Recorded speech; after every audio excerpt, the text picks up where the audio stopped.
Wisconsin, and the world. This is TMJ4 News at 6. Thank you for joining us for a special hour-long virtual town hall on today's TMJ4 News at 6. Get ready for what we hope will be a candid discussion surrounding systemic racism and the things that can be done now to move the conversation forward, resulting in action. But to move forward, we have to take a look back at the recent events that led up to the unrest we're seeing across the globe and right here in southeastern Wisconsin. In Georgia, Ahmaud Arbery was shot and killed while jogging after being pursued by two white men who later said that they thought he was a burglary suspect. The crime happened in February, but the men were not arrested or even charged until May. That's when video of the shooting was leaked to social media. In Kentucky, the FBI is investigating the wrongful death case of Breonna Taylor. Police awakened Taylor and her boyfriend as they entered the home. They were trying to serve a warrant in a narcotics case. Her boyfriend shot at the plainclothes officers. They returned fire and killed Taylor. There were no drugs found in that apartment. And then in Minnesota, George Floyd died after a white police officer knelt on his neck for approximately 9 minutes in a video that spread across the world and social media. And let us not forget that there's an ongoing investigation right here in Milwaukee. An off-duty Milwaukee police officer is facing homicide charges in the death of Joel Acevedo. Acevedo died in April after being put in a chokehold during a fight at the off-duty officer's home. As we continue our conversation on inequalities facing the African American community, we look at how to help educate the next generation. Children are inevitably going to have questions, and Sean Gallagher spoke to some experts on why getting them answers is more important than ever now. Kids have a lot of questions normally, but it's being enhanced by what they're seeing around them. Even with what's going on, those questions tend to be pretty simple, though they come with complex answers that can be very difficult to explain. She didn't understand what racist meant. It's more like, why do white people do this? Why would someone want to hurt another person? And that is, I don't have the answer to that. Right now, kids are being exposed to the reality of the black experience. For Erin Nelson, she's using this as an opportunity to help her daughter grow. You have to start early. I mean, why wait? We always say if a child is old enough to ask a question that's race related, or you see them making choices or decisions that might be racially based, that's the right time to start talking to them about race and about all of the beautiful differences that we have in the world. Deanna and Justin are a married couple who specialize in diversity, equity, and inclusion. Recognizing a need, they started holding Zoom conversations to help parents talk to their kids. That's the status quo that we have. We don't talk about politics and religion because it's rude. Similarly, we don't talk about race because it's rude. But it doesn't have to be. Justin says it's important to lay a positive foundation to make the sometimes difficult conversations easier. We made sure that we were already celebrating these racial issues so that they had a vocabulary and a baseline language to talk about it when their racial problems arose. Justin and Deanna provide tips for parents to help their kids understand what's going on. First, they say, prioritize your kids and get your emotions in check. A toddler, when they trip and fall, they immediately look to their parent and see, how am I supposed to feel about this? If the parent laughs, the toddler laughs. If the parent panics, the toddler starts to panic. Their next tip is just to figure out what your child already knows about race and inequality. They'll ask questions too. They'll say like, that wouldn't happen to me because I'm white, right? As if they need justification, right? They're asking their parents, is that true? Their third tip, bring facts to the table, not opinions. Providing guidance, but not editorial, it's much more likely to be a productive conversation that leads to more equitable frames of mind. It can be hard and oftentimes uncomfortable, but the message to get across is as simple as some of the questions. A human recognizing another human in pain, realizing I would not want to feel that pain. Why should I let someone else feel that pain? I will make changes to help them. Both Justin and Deanna say this could be a big turning point in history, but parents, specifically white parents, need to be willing to take that first step. Do we think that this moment is really important? Yes, but we're not just worried about what's happening today. We're really, really concerned about what happens tomorrow, right? And who's in control of what happens tomorrow? It's our kids. Deanna and Justin are holding 2 more conversations this week to help you talk to your kids about racial inequalities. We'll have more information on how you can get involved and read more about their tips at tmj4.com. Just look for this story. In Milwaukee, Sean Gallagher, TMJ4 News. Sean, thank you. What seems like a simple question turns out to be a complex conversation with a whole lot of layers. and a lot of times it's an uncomfortable conversation to have. Let's dive in. We have a local psychological consultant, Dr. Kwaku Ramel-Smith. Dr. Smith, thank you very much for joining us. I'm touched by a quote. Thank you for being here. I'm touched by a quote from Oprah Winfrey, who lived in the inner city of Milwaukee and as a child said, when talking about the epidemic of childhood trauma, that if you don't fix the hole in the soul where the wound started, you're working on the wrong thing. Are we working on the wrong thing? How do we talk about the right things? Well, see, this is the big question when you talk about the right thing, because it's such a specific question. What's right for you will not be right for me. And the honest truth is what's right for me today might not be right for me tomorrow. So when we start looking at this, we have to say, how do we deal with this on a regular day-to-day problem? But also we have to look at the individual trauma, but then we have to look at the systemic and the historical trauma. And I think what America fails to do, even in situations like this, is really to penetrate the truth. We always touch on the tip of the iceberg subjects, but we fail to go deeper in what we need to do to solve the problem. And I fear that people don't really have the fortitude to make the sacrifices it's going to take to have a sustained change for the masses. I appreciate that answer, Dr. Smith. Why do you believe, and when did Black men become demonized, and how does this fuel implicit biases between white and Black people? Yeah, when did we become demonized? I think when you start to think about the transatlantic slave trade, but I think you go even further back into 1676 with Bacon's Rebellion, when they first recognized that if all the poor people collected together, they would go against the non-labeled aristocrats of that day. And so to make slavery what we know it as today, that criminal enterprise, what they did is they started to separate those who came in from the country to those who were transported that had a darker hue. And if we see how that still translates today, there's been Dow studies that were done in the 60s and replicated in the 80s that children as young as 3 and 4 can start to differentiate the good and the bad between light and dark skin. So when we see that, we have to understand that this is a perpetual problem that started really in utero, and it manifests until the age till we're older, but we see it when the child is younger. But until we delve deep into our system of education, our system of healthcare inequality, we're going to continue to see these results. Dr. Smith, tell me, what do you think the one big thing, if you can boil it down to one thing, that exists here in Milwaukee, that if you're a child of color, you grow up thinking you're less than? What is that thing that kids have gnawing away at them? Well, if you look at it from a psychological model, William Cross created something called the Nigrescence model. And he said what happens is in the beginning, you identify with the majority culture. So most people identify with white cultures, thinking that that's right, again, heading to that Dow study. But then there's something that's called the encounter. An encounter is when you're told explicitly by that first encounter with the police, by that first interaction with the teacher, by that first interaction in the community, that because you are Black, you're going to be treated as a second-class citizen, as a person in the underclass, and then it permeates a mindset. And depending on the way that response is treated, gives you the response of an individual. This is where a person can get caught up with internalized racism, where there's a safe hatred for themselves for even being this color, where it's a person who's a nationalist and hates everything that's outside of the Black culture, or you have a person who just becomes impotent and doesn't really know how to handle this type of situation. And it's only through evolution, growth therapy, and a love for self and recognizing other things that generally comes from outside the regular system, that education, that allows a person to become whole again and to be able to see individuals for who they can be, as Dr. King stated, to judge people by the content of their character and not the color of their skins. But for a person to evolve to that level is generally not anything that's brought into the system but by people who you love and who you care, and through other experiences outside of the norm. Dr. Ramel Kwaku Smith, we always appreciate your insight. Thank you again. Up next, a closer look at what is causing the wealth gap between African Americans and the rest of the country, and what can be done to bridge the gap. African Americans simply don't make as much money as their white counterparts, but income isn't the only factor in the tremendous wealth gap facing people of color. It's a historical gap. From the beginning, we were starting behind. Dr. Eve Hall is the president and CEO of the Milwaukee Urban League. She points to a history of setbacks that have helped create the wealth gap for African Americans.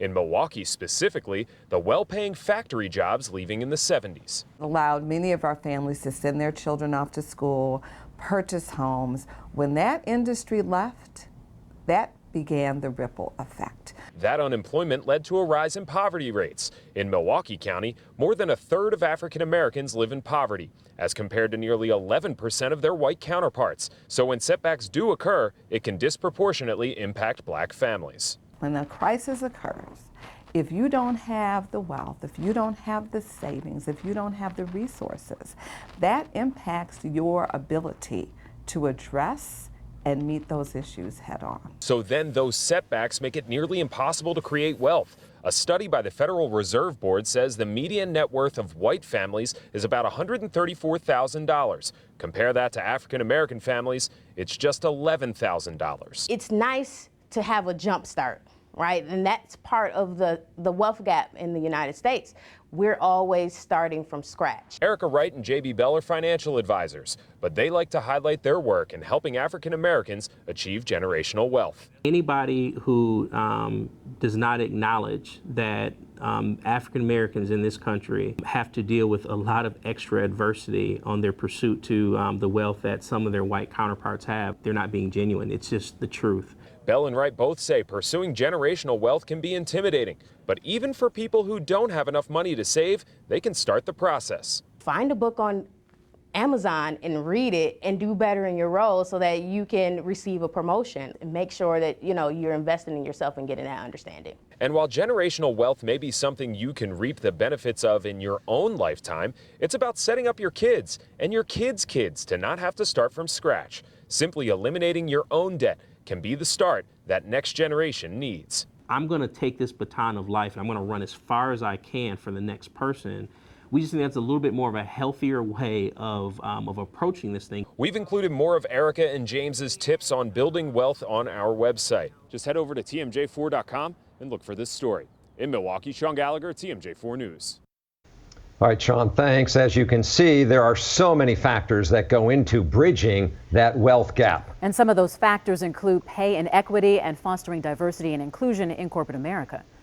We have founder of the Effective Communication Coach, Denise Thomas, joining us now, as well as the president of the Metropolitan Milwaukee Association of Commerce, Tim Sheehy. Thank you both for joining the conversation.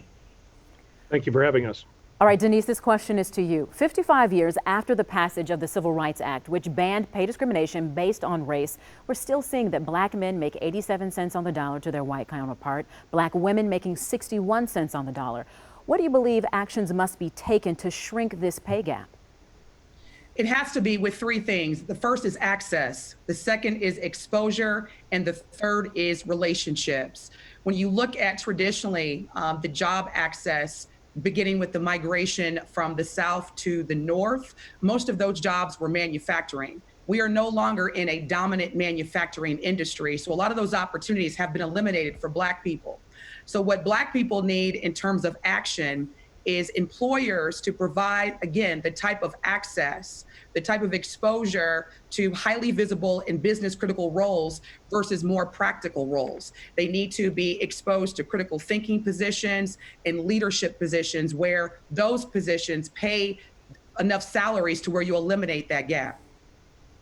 So, Tim, this transitions into what you're trying to do. You're asking Milwaukee area businesses to take the 2025 corporate pledge to increase African American or Hispanic managers by 25% and then increase total employment of African Americans and Latinos by 15%. But how do you do that so it just doesn't become compliance goals, but actually improves company culture?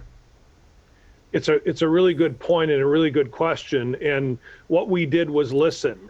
We surveyed 1,200 diverse managers. We had 15 different focus groups. And one of the things that we heard from African American and Hispanic management talent in the region was that 60% of them felt that their company efforts were focused on compliance and not culture change. And so part of what we're trying to do with this region of choice effort is we've got 100 companies employing 140,000 people in the area to agree to a goal by 2025 of growing their diverse talent by 25% and their overall employment by 15%. This alone is not an answer, but what we want to do is develop best practices to share those, to make sure that Milwaukee is a great place for diverse talent. And we've got a lot of work to do on that account. Hey, Denise, I'll ask you this. If you are a person of color right now, and as a lot of companies are in this moment taking a look at their staffs, looking for ways to become more diverse, how do you get hired by one of these companies and at the same time make sure that you are getting paid an equitable number to your white counterparts? How do you seize upon this moment to make sure that that fairness in salary is there?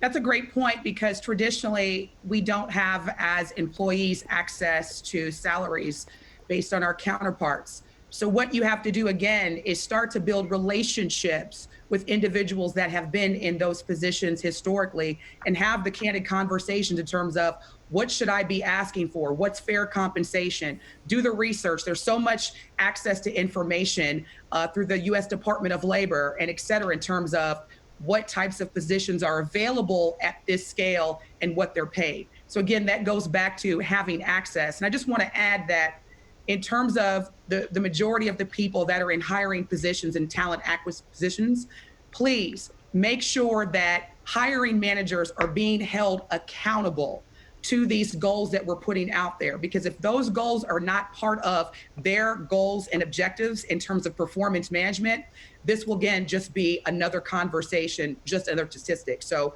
accountability is the key factor in making sure that this change actually occurs in terms of the wage gap. Tim, you have the ear of hundreds of presidents and CEOs in our area. I want to know why you believe talking about systemic racism, the disadvantage of some people at the advantage of others, is an important conversation that white people need to have with each other. Well, it's an important conversation because it builds a better community, but there's a bottom line to this, that if companies don't develop and grow diverse talent, they are not going to be competitive. We've seen too many examples of companies that don't do that aren't successful. And the other part of this is it's where the talent is.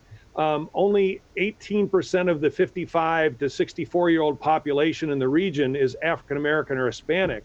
But the 5 to 9 population, 44% of that is African American Hispanic. So if companies here are going to grow, they're going to grow on the talent base that's here. And we have a much more diverse talent base. And one of the things that we're going to have to do is broaden that pipeline. I agree with everything Denise has said. The other thing we're going to have to do is broaden our pipeline. If only 10% of the African American students in the K-12 system in the city are performing at grade level, we have got to grow that talent pipeline. Over the last decade, only 2% of the graduates from the UW system are African American. So we have to change a lot in corporate America, and we also have to expand that talent pipeline. I think Denise wanted to respond. Denise? I echo exactly what Tim had mentioned. And again, it goes back to the accountability piece and making sure that Milwaukee is staying attractive to talent. There's tons of talented individuals that would be able to thrive living and working and playing and raising their families in Milwaukee. So we must do a better job in changing those statistics to make the talented individuals attracted to live here. And again, we have to hold each other accountable and not just make this a conversation and a check in the box. Well, we do appreciate you both. Go ahead, Tim. No, I agree with Denise. I mean, in every business, what gets measured is what gets done. And if we don't hold ourselves accountable and measure this, it won't get done. Well, we'll leave it at that. We appreciate you both joining this conversation. We will continue the conversation as it pertains to education and housing when we return. Why should a child that looks like me have to worry about not getting an education that is equal to a child who doesn't look like me? That's a question that we've been asking for decades and decades and decades. It is 2020 and we're still asking that same question. A powerful statement made by a Milwaukee College principal, Kenita Burks. And we are now joined by civil rights and education activist, Dr. Howard Fuller. We also have a local historian with us, Reggie Jackson.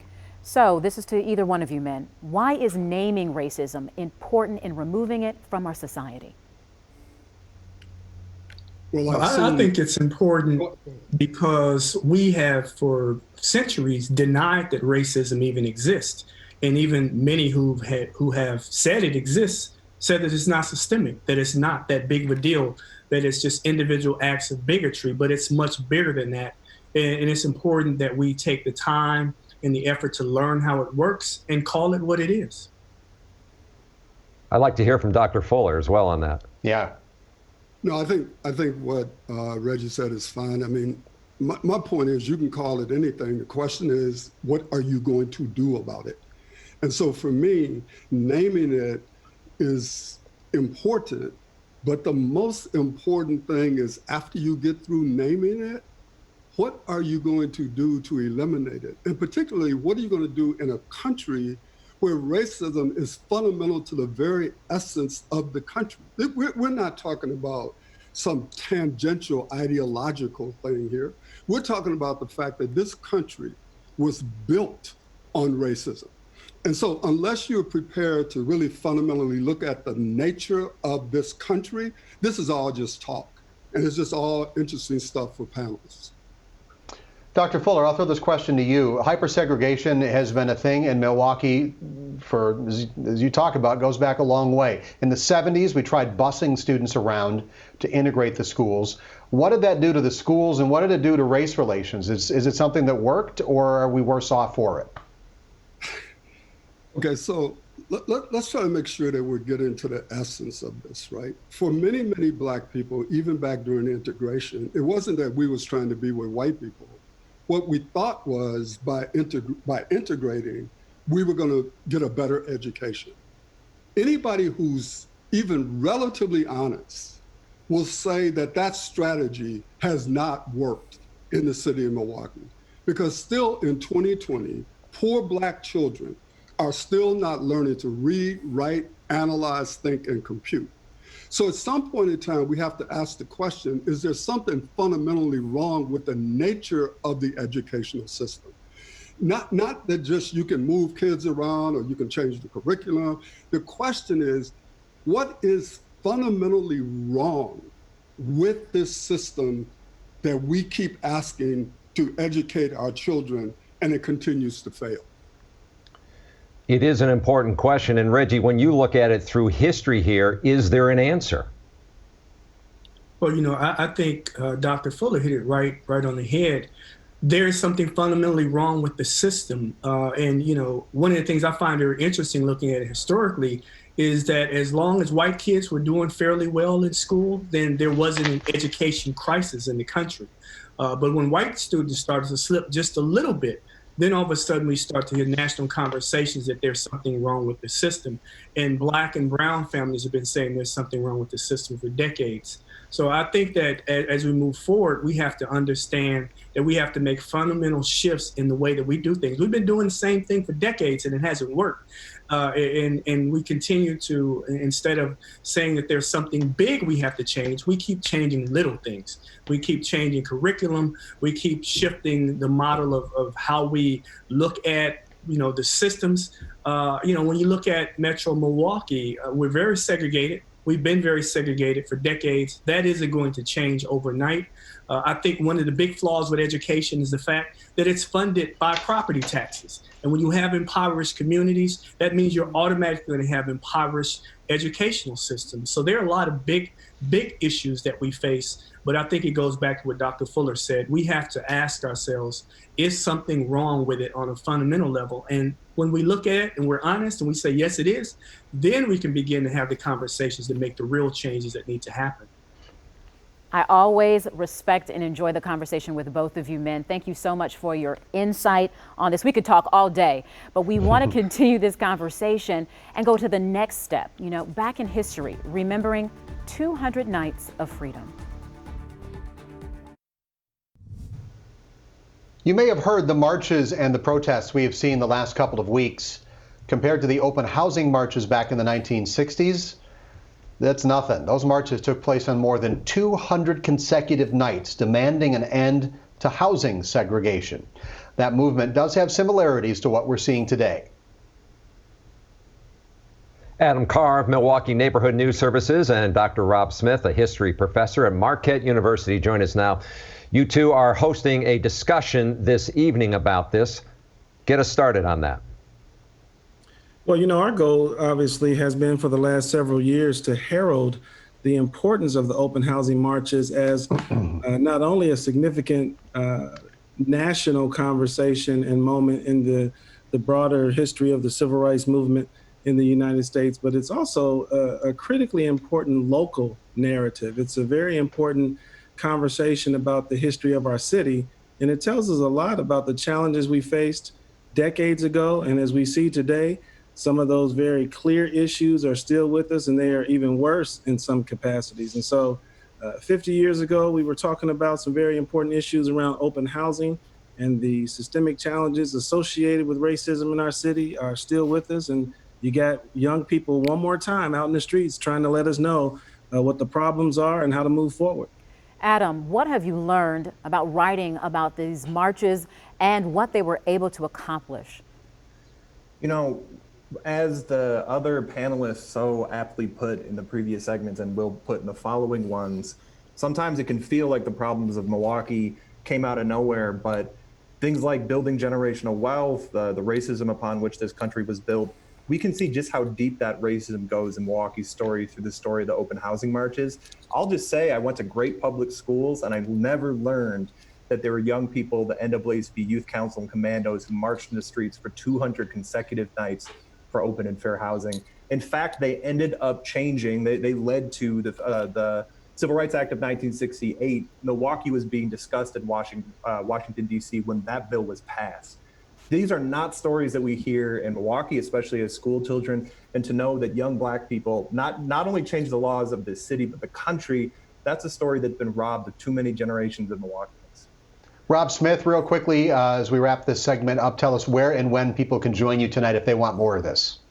Well, we are in conversation with the Milwaukee County Historical Society tonight. You can find us on Facebook at their website. They're going to also be live streaming on YouTube. You can certainly find us also on the 50th March on Milwaukee Facebook page as well. All right. Thank you both for joining us. And All right. Rob, you may win Best Backdrop there. Thank you. Our conversation continues until 7 p.m. tonight. Next, we'll talk about protests in Milwaukee, as well as the history of police, community relations, and how to move forward. Over the last 5 or 6 years, we've seen and heard more about how African Americans feel targeted by police. But this is the result of a relationship that's been simmering over decades, now coming to a boil. There have been bad relations between the Black community and the police department going back to really the 1940s. Reggie Jackson is a Milwaukee historian. He says fear of police from the African American community can be tied in part to the longest tenured Milwaukee police chief, Harold Breyer. In the 1960s and early 1970s, when Harold Breyer became the police chief, that made the situation probably even worse. He was known as a person who wasn't friendly to the Black community. His officers made it known that they didn't really care for Black people. Over, 50, 60 years. Claiborne Benson is the executive director for the Wisconsin Black Historical Society. He points to the killings of Dontre Hamilton, Derek Williams, and Ernest Lacey, and the exoneration of those Milwaukee police officers involved as a reason why the community has distrust in law enforcement. These are people losing their lives right here in front of me. I mean, I can see with my own eyes. Today, African Americans make up a disproportionate amount of arrests in Wisconsin. The latest data shows they account for 22% of arrests, despite only making up less than 7% of the total population. Simply because I'm racist. Sylvester Jackson works with ex-incarcerated people organizing. He says he had at least 20 unprovoked interactions with police in his life. I felt it had to be something deeper than just my skin. You know, I felt there had to have been something other than just the color. But in essence, that's pretty much is the motivating factor. When it comes to trust, I really don't think that we'll see it in our lifetime. Ray Banks, retired assistant chief with Milwaukee Police, says he grew up in Memphis around the time Dr. Martin Luther King Jr. was killed. Seeing the abusive actions by police officers against protesters during the civil rights movement motivated him to try and make it right. Always wanted to make sure that people knew that we were not all bad and that I was one of the good ones. But that hasn't been easy for this African American cop, trying to bridge the gap between law enforcement and community. and vice versa. I would go to a community meeting and I would pour my heart and soul out, about things, and people wouldn't believe me. Or there have been times when I go and I try and talk to my peers or just any officers, and I try and talk to them about the community's viewpoint, and it's a struggle trying to get that across. The damage that those few bad apples do is inestimable. Eric Moore is a retired Milwaukee police captain. Out of the uniform, though, he says he's felt the same nerves of being an African-American man pulled over by police. So if I'm traveling somewhere else and I get pulled over, I'm sure I'm experiencing the same thing that person alluded to. Both Banks and Moore do admit implicit bias does exist in the department. Do you think that there are officers who are fearful of black people, and that's where?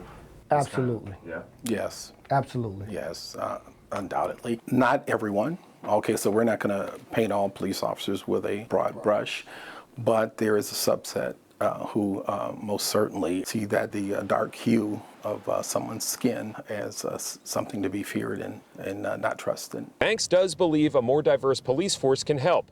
Right now, 17.2% of Milwaukee's police are African American, while the total population of African Americans is nearly 39% in the city. Though he says that won't be the only thing to solve the issue. The whole system has to change where we are adjusting to each other, because it's a two-way street.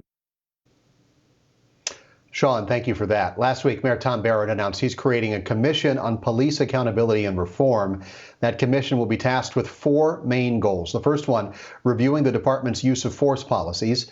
The second, take a look at President Obama's task force on 21st century policing. Make sure that is a part of MPD's regular operations. The third, assess the department's progress in implementing the Blueprint for Peace that calls for increased de-escalation training and implicit bias training. And the fourth will implement recommendations that come out of the community collaborative and any additional input from folks in the community. We now have retired Assistant Police Chief Raymond Banks. He is also a member of the League of Martin, the African American Police Union. And also joining us is Jamal Smith, who works with the Milwaukee's Office of Violence Prevention to discuss police community relations. And I want to first start with saying that we have reached out to Police Chief Morales to participate in the story you just saw aired. He had a scheduling conflict, but we will be talking with him on police and race relations next week. My first question is for Ray. Ray, what do you believe needs to happen inside the department to actually work on those implicit biases of officers to repair the relationship between community and those who may not look like the communities they are serving and protecting? I certainly think that there needs to be a cultural understanding of the differences that everyone has. And I think that that is one of the biggest communications barrier that you see, because typically African-American culture is different than just about any culture that I've ever had an opportunity to deal with from a police perspective. And I think that if we can get internally law enforcement to understand the differences as it relates to African-American culture, that would go a long way with improving police and community relations. Jamal, when you look at that and we think about culture, does it start with training? Does it start with recruiting? How do we get to the core? I think it's all the above when you talk about training as well as recruiting. But then I think the bigger issue is really there has to be a reform within the culture of policing. When we examine some of the impacts of police community relations, and it's listening to the segment and being a Black man and having experience with coming into contact with law enforcement myself, it's realizing that there is a synonymous belief of Black and criminality. So to assume that immediately as soon as you approach someone who is a Black person, then there's a thought that there may be some criminal activity, either that person is engaging in or that they have engaged in at some point. So we have to look at the whole culture. I mean, just facing the facts, a national report in 2016 shows that officers received 110 hours in weapons training, but just 8 hours in de-escalation and conflict management. That's a big issue, right? So if we're already trained, if you're training officers in weapons training, and then they're coming into these positions with this bias against Black residents, then that's already going to lead to a clash that is leading to the dissension within police community relations. Ray Banks, you've been involved with police for a long time. I can think back 10, 15 years. Frank Jude, Dontre Hamilton, the problems we had in District 5 with all those illegal searches. Now this. What gives you some hope that this is the time that we can actually get something right? There were some incremental steps there, especially with training police with mental health after Dontre Hamilton. But getting to the big issues, is this the time you think we can do it? I certainly do, because I think that this is the first time since Dr. King was killed that the world is listening and people are paying attention. And the amount of unity, the protesters and everything that we're seeing right now is a variety of races. This is not an African-American issue in this country right now. This is a people issue. And I think that this is a great opportunity to take advantage of everybody paying attention and everybody listening.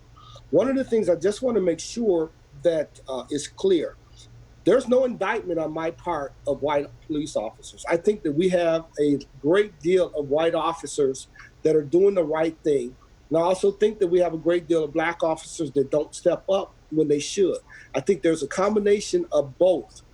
What I would like to see is there become a unity, because at the end of the day, all everyone wants is to be treated with dignity and respect, and they don't care what color that person is that's providing that dignity and respect.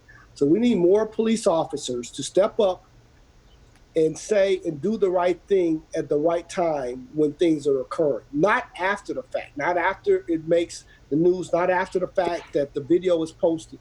Do it at the time that it's occurring. Can we also talk about, Ray, though, excessive force? That's the conversation that's really being had after seeing George Floyd die at the hands of police. Is there a conversation about re-examining excessive force and the tactics that are used that sometimes lead to death? Absolutely, Shannon. There needs to be a conversation like that. I think that there needs to be changes in the way that we apply the use of force. But one thing I do want to mention, we have to get to the point of police officers speaking up. If you imagine, if you will, if someone would have taken 3 seconds and tapped that officer on the shoulder and said, hey, he's not moving. Hey, let's sit him up. Hey, let me take care of him. 3 seconds and we wouldn't have everything that's happening right now, and George Floyd would be alive. If we can get to the point where officers are brave enough to step up at a time when they should be stepping up and saying and doing the right thing when they should be doing the right thing, I think that will take care of a lot of the problems that we have, and it will go a long way with improving police and community relations. Yes, it would. Ray Banks, thank you for that. Jamal Smith, thank you for joining us as well. Up next, we'll talk about moving forward. Where do we go from this moment in history? Our panel of experts will offer ideas and solutions. I have dealt with racism my entire life, and I don't think it will change in my lifetime. Moving forward, I think people should judge each other based on their character, not the color of their skin. I'm just encouraged that the protests are continuing, because I think if they do, then I believe things will get done. All right, we want to continue and start talking action realistically. What can be implemented now to facilitate change for later? Joining us now, the director of Milwaukee County's Office of African American Affairs, NICOLE Brookshire. We also have LaShondra Vernon, who is on the Bronzeville Advisory Board, along with Milwaukee Common Council President Cavalier Johnson. Thank you all for joining us. Thank you for having us. Yes, all right. Thank you. Great, we can hear everybody. NICOLE Brookshire, we'll start with you. One of the things that struck me was Milwaukee County declaring the problems with race we have as a public health crisis. And that started to be clear to me when we had the beginnings of the COVID outbreak, and you overlaid the map of where we had the COVID clusters on top of the asthma clusters, on top of where the African American communities are in Milwaukee County. Once you see that, how are you able to focus the resources of government to say that race and health do come together like that? In all honesty, I think the focus really started way before the breakout with the virus of COVID-19. I think the element of establishing the Office of African American Affairs, thanks and shout out to our previous county executive as well as our county board of supervisors for really establishing the office, identified very early that the need of the social determinants of health that continue to impact African Americans have long existed before the virus outbreak. I think the component of declaring racism as a public health crisis, again, was established back in 2019 of May, really identifying that these disparities are not going to go away without real change. And so I think the element of COVID really just peeled back the layer and made it more transparent to our community here locally, but across the globe, of how the race and the ethnicity plays a role and how we again shape our solutions. Solutions for healthcare access, solutions for being more culturally relevant in our communications on how to make prevention measures come into play. I think there's an element here across all of the intersections of housing, transportation, economics, and food deserts that have also been lifted and highlighted because of the virus. So I think they're the components that are all there, but it's been shined a light on how now we have to make change and do it in a way that's systemic, that can sustain making improvements to eradicate those inequities. Alderman Johnson, you are the newly elected Common Council president. You are now in a position of authority. You will be at the table of more conversations. But in a survey done by the MMAC, they said that 62% of African American managers feel they have limited exposures to opportunities. How do we increase those opportunities? Well, again, I want to thank you all at TMJ4 for allowing this conversation to take place. It's very important. I think that in order for us to make sure that we increase opportunities for folks, particularly people of color, African Americans in our community, we've got to open up our doors. We can't just sit in positions in City Hall, let's just say, and not make sure that opportunities are available for our constituents to be inside and have an opportunity to participate.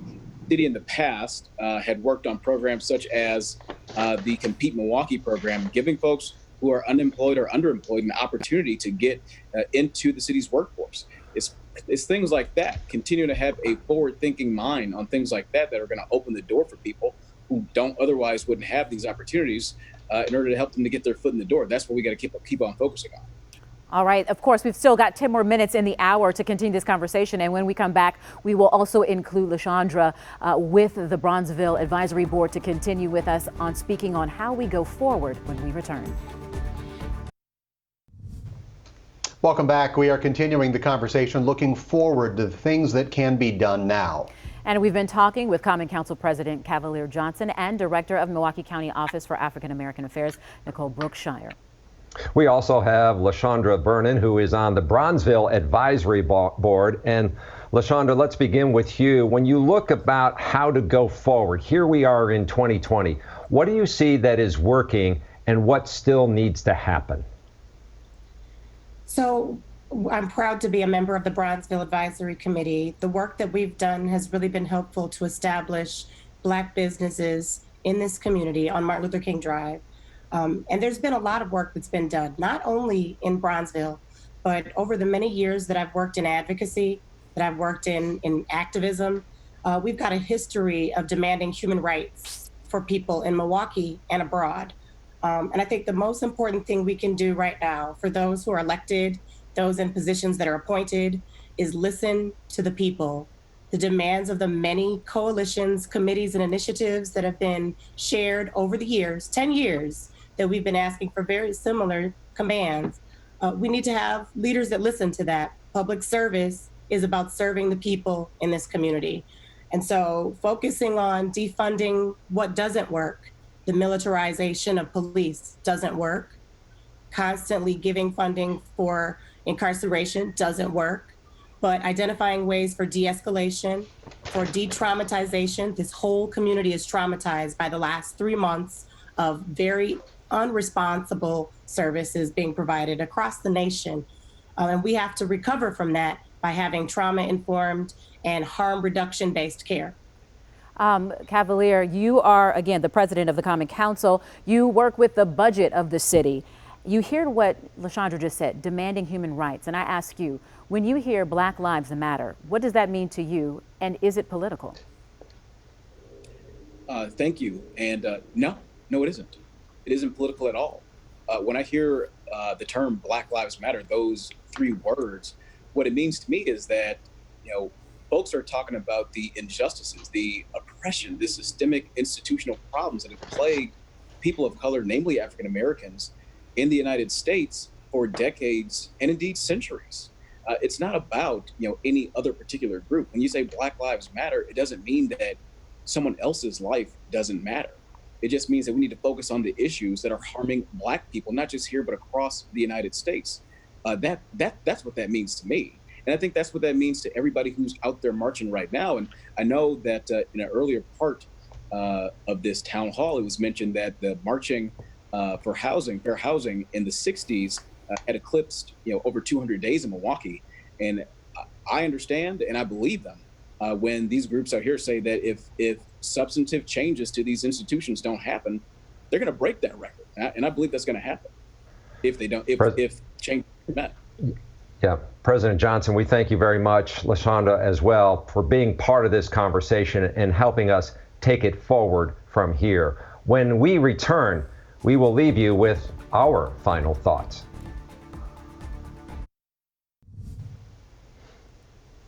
Well, Shannon and Steve, I know we only have about a minute left, and we've had these conversations in the newsroom, and they've taken more than a minute to talk about. But I guess my takeaway tonight is that I heard a lot of really smart people who are committed to making a difference, and I see that opportunity for change really closer than ever before. Definitely, and I think that I left with, there's one question we all need to ask ourselves. What role do I play? How can I help? And will I help? It's one of those moments where the political will and the public calls for change are all seem to be coming together at the same time. We have such a diverse group of elected leaders now in the city of Milwaukee and Milwaukee County, and as we've seen on the streets of our neighborhoods, just a couple blocks from my house here, a few blocks away from Lake Michigan, very diverse crowds calling for justice over the past couple of weeks. The moment and the opportunity all seem to be arriving at the same time. We hope tonight's conversation will have a conversation in your home to turn to action. We thank you again for joining us tonight for this intimate, candid conversation. Have a good night. I'd like to see more unity within the community. 'Cause I know a lot of us, everyone's all for themselves. They don't really care about nobody else. I would like to see a world where color doesn't matter at all, where human beings are judged simply by their actions. I'd like to see people get away from their backgrounds a little bit, okay? And kind